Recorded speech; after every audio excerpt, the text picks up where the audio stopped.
শ্যামাচরণ ক্রিয়াযোগ ও অদ্বৈতবাদ।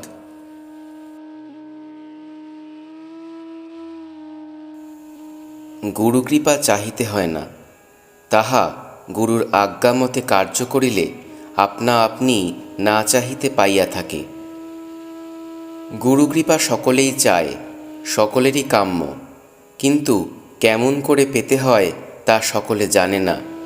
গুরুকৃপা কি এ বিষয়ে বুঝতে হলে প্রথমেই বুঝতে হবে গুরু কাকে বলে এবং তাঁর কৃপা কাকে বলে।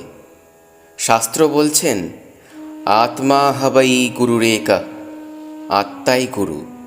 যোগীরাজ বলছেন, গু অর্থাৎ অন্ধকার, রু অর্থাৎ আলোক, অর্থাৎ অন্ধকার হতে আলোক প্রদর্শক শ্বাস বায়ুই গুরু এবং কূটস্থই শ্রীগুরু।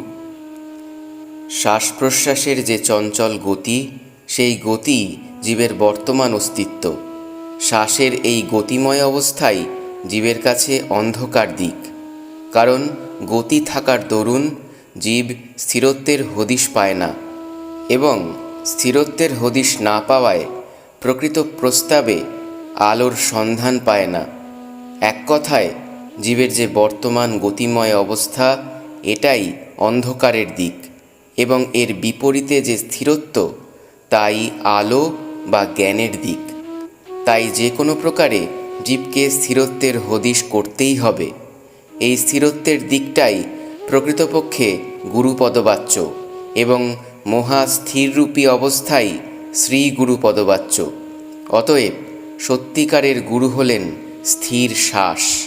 আবার এই শ্বাসই বেদমাতা গায়ত্রী। শ্বাসের এই চঞ্চল অবস্থায় শিষ্য পদবাচ্য।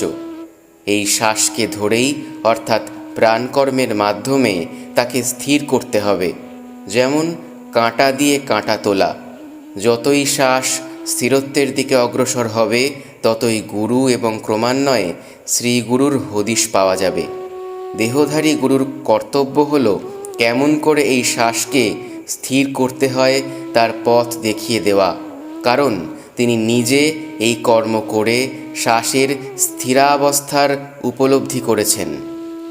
এই প্রকার গুরুই সদ্গুরু। তাই শাস্ত্রকার বলেছেন, গুরুকে যিনি মনুষ্যরূপে জ্ঞান করেন তিনি নরাধম। যোগীরাজ তাঁর দিনলিপিতে একটি সূর্য এঁকে তার পাশে লিখেছেন, ইয়হি গুরু চরণ হ্যায়। আবার লিখেছেন, ইয়হি গুরু কা রূপ ইয়ানে সূর্য, ইহ প্রত্যক্ষ গুরু ইয়ানে মহাদেব। এই আত্মসূর্যই গুরুচরণ বা গুরুর রূপ। ইহাই প্রত্যক্ষ গুরু অর্থাৎ মহাদেব, কারণ মহাদেবই আদি গুরু। এই আত্মসূর্যই সব কিছুর উৎপত্তিস্থল, অবস্থানস্থল ও লয়স্থল। এই আত্মসূর্য হতে নিখিল ব্রহ্মাণ্ডের সব কিছুর প্রকাশ। এই আত্মসূর্য আছেন বলেই আকাশে উদীয়মান সূর্য জ্যোতিষ্মান। এই আত্মসূর্য ব্রহ্ম এবং ব্রহ্মই আত্মসূর্য। এই আত্মসূর্যই আসল। তাই যোগীরাজ বলেছেন, সূর্য हमारा रूप जो ओंकार है, वही স্থির ঘর याने का रास्ता है। আত্মসূর্যই আমার রূপ, যা ওঙ্কার ও স্থির ঘরে পৌঁছিবার রাস্তা। এই আত্মসূর্যই প্রকৃত গুরু, কারণ বারবার এই আত্মসূর্য দর্শন করতে করতে তবেই যোগী স্থিরত্ব অবস্থা লাভ করেন। কিন্তু যখন স্থির অবস্থায় যোগী পৌঁছে যান, তখন আর দেখা দেখি নেই, জানাজানি নেই, গুরু শিষ্য নেই, সব মিলে মিশে একাকার। এই অবস্থার কথা বলতে গিয়ে মহাত্মা রামপ্রসাদ বলেছেন, সে বড় অদ্ভুত ঠাঁই যেথায় গুরু শিষ্যে দেখা নাই। যোগীরাজ আরও বলেছেন, সূর্য কা दूसरा रूप जम वही हम, सूरज ही हम, जो सासा सोई सूरज का ज्योत सोई हम। सूरज से यह सासा आता है, यह समझना जल्दी नहीं होता है। আত্মসূর্যের দ্বিতীয় রূপ যম, অর্থাৎ মৃত্যুর স্থান। তাও আমি, কারণ এই আত্মসূর্যই আমার উৎপত্তিস্থল ও লয়স্থল। এই লয়স্থলও যেহেতু আমি, অতএব আমি যম বা নিধনকর্তা। এই উভয় অবস্থা যখন একই, তখন আমি সব। এই অবস্থায় দুই নেই। তখন দুই না থাকায় একমাত্র যে আত্মসূর্য বর্তমান থাকেন, তিনিই কৃষ্ণ। সূর্য হি কৃষ্ণ। এই যে আত্মসূর্য, তার কথা বলতে গিয়ে স্বয়ং ভগবান বলেছেন, ন তদ্ভাসয়তে সূর্য ন শশাঙ্ক ন পাবক যদ্গত্যা ন নিবর্তন্তে তদ্ধাম পরমং মম। অর্থাৎ সেই আত্মসূর্য দর্শনে যোগী আরও জানতে পারেন, আকাশে উদীয়মান এই যে সূর্য ও চন্দ্র এবং অগ্নির দীপ্তি সেখানে নেই। কারণ এই সূর্য, চন্দ্র ও অগ্নির দীপ্তি সেই অবস্থাকে, অর্থাৎ এই আত্মসূর্যকে প্রকাশিত করতে সক্ষম নয়। এই আত্মসূর্য পরম জ্যোতির্ময়, স্বয়ং প্রকাশ ও অব্যক্ত। সেই যে অবস্থা যা প্রাপ্ত হলে, অর্থাৎ ওই আত্মসূর্য দর্শন করলে যোগীগণ আর সংসারে পুনরাবর্তন করেন না, সেই অবস্থাই আমার পরম ধাম।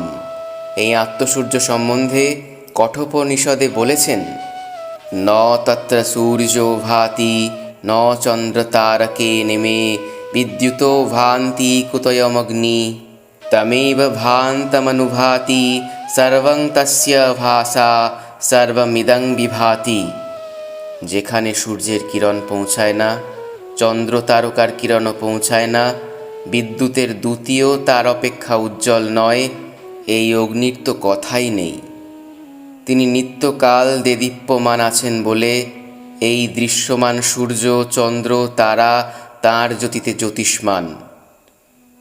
এই আত্মসূর্যর দর্শনে জীবনের যা কিছু অন্ধকার, অর্থাৎ চঞ্চলতা থেকে উদ্ভূত যত কিছু তরঙ্গ ও প্রকাশ, সবই দূরীভূত হয়, অর্থাৎ সমস্ত তরঙ্গ থেমে যায়।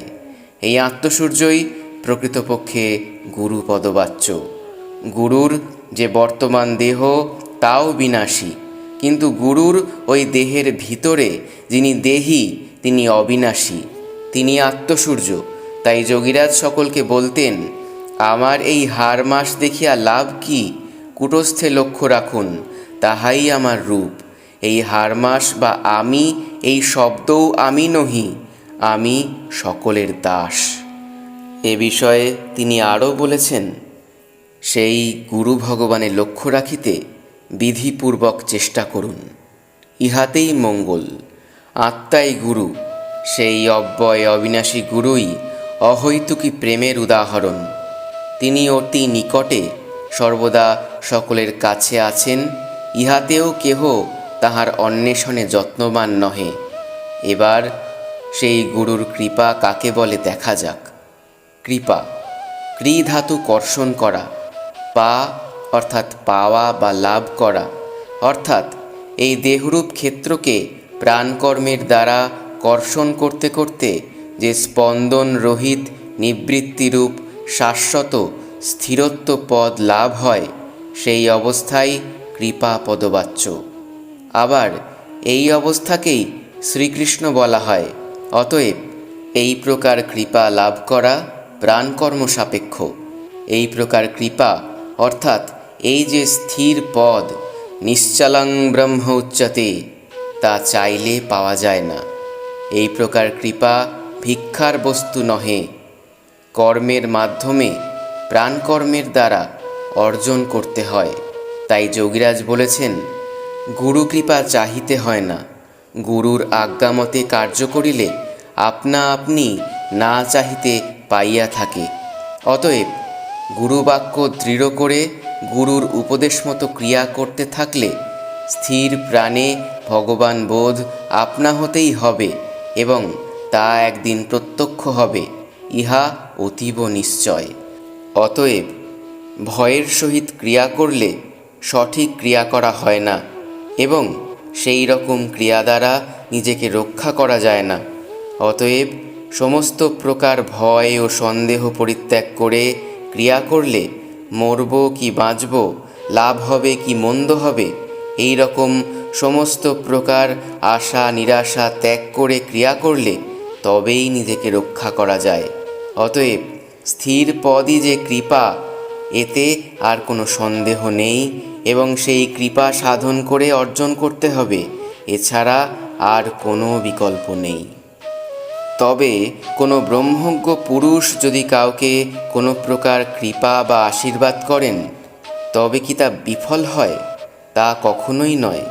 অবশ্য এই প্রকার কৃপা অস্থায়ী, কারণ অসীম ক্ষমতাসম্পন্ন ব্রহ্মজ্ঞ পুরুষ ভক্তের সাময়িক দুঃখ কষ্ট লাঘবের জন্য দয়া পরবশ হয়ে যে কৃপা করে থাকেন, তা শিষ্যের অর্জিত না হওয়ায় তাৎক্ষণিক বা অস্থায়ী হতে বাধ্য।